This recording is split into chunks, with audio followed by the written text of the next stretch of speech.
আপনি কি জানেন পৃথিবীর ২০০ কোটিরও বেশি মানুষ নিয়মিত পোকামাকড় খায়? শুনতে অদ্ভুত লাগলেও এটি সত্যি। শুধু গ্রামাঞ্চল বা জঙ্গলে নয়, এখন অনেক দেশে সুপার শপেও প্যাকেটজাত পোকা বিক্রি হচ্ছে।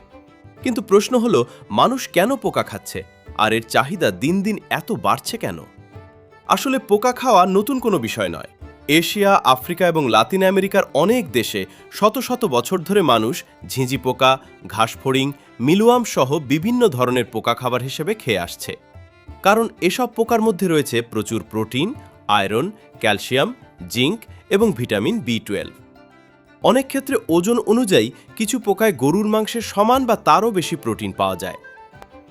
শুধু তাই নয়, পোকা চাষ পরিবেশের জন্য অনেক ভালো। গরু বা ছাগল পালতে যে পরিমাণ পানি, জমি এবং খাবার লাগে তার তুলনায় পোকা উৎপাদনে অনেক কম সম্পদ লাগে এবং গ্রিনহাউস গ্যাসও কম নির্গত হয়।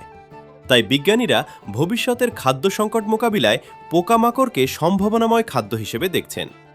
বর্তমানে অনেক কোম্পানি পোকাকে সরাসরি বিক্রি না করে সেগুলো দিয়ে protein powder, energy bar, biscuit, pasta এবং বিভিন্ন ধরনের স্ন্যাক্স তৈরি করছে। বিশেষ করে যারা জিম করেন বা উচ্চ প্রোটিনযুক্ত খাবার খুঁজছেন, তাদের মধ্যে এসব পণ্যের জনপ্রিয়তা দ্রুত বাড়ছে। তবে একটা বিষয় অবশ্যই মনে রাখতে হবে, সব ধরনের পোকা খাওয়া নিরাপদ নয়। শুধুমাত্র স্বাস্থ্যবিধি মেনে চাষ করা এবং সংশ্লিষ্ট কর্তৃপক্ষের অনুমোদিত পণ্যই খাওয়া উচিত। এখন প্রশ্ন হলো, আপনি যদি নিশ্চিত হন যে একটি খাবারে নিরাপদভাবে তৈরি করা পোকার প্রোটিন ব্যবহার করা হয়েছে, তাহলে কি একবার হলেও সেটা ট্রাই করবেন, নাকি কখনোই না? আপনার মতামত কমেন্টে জানান।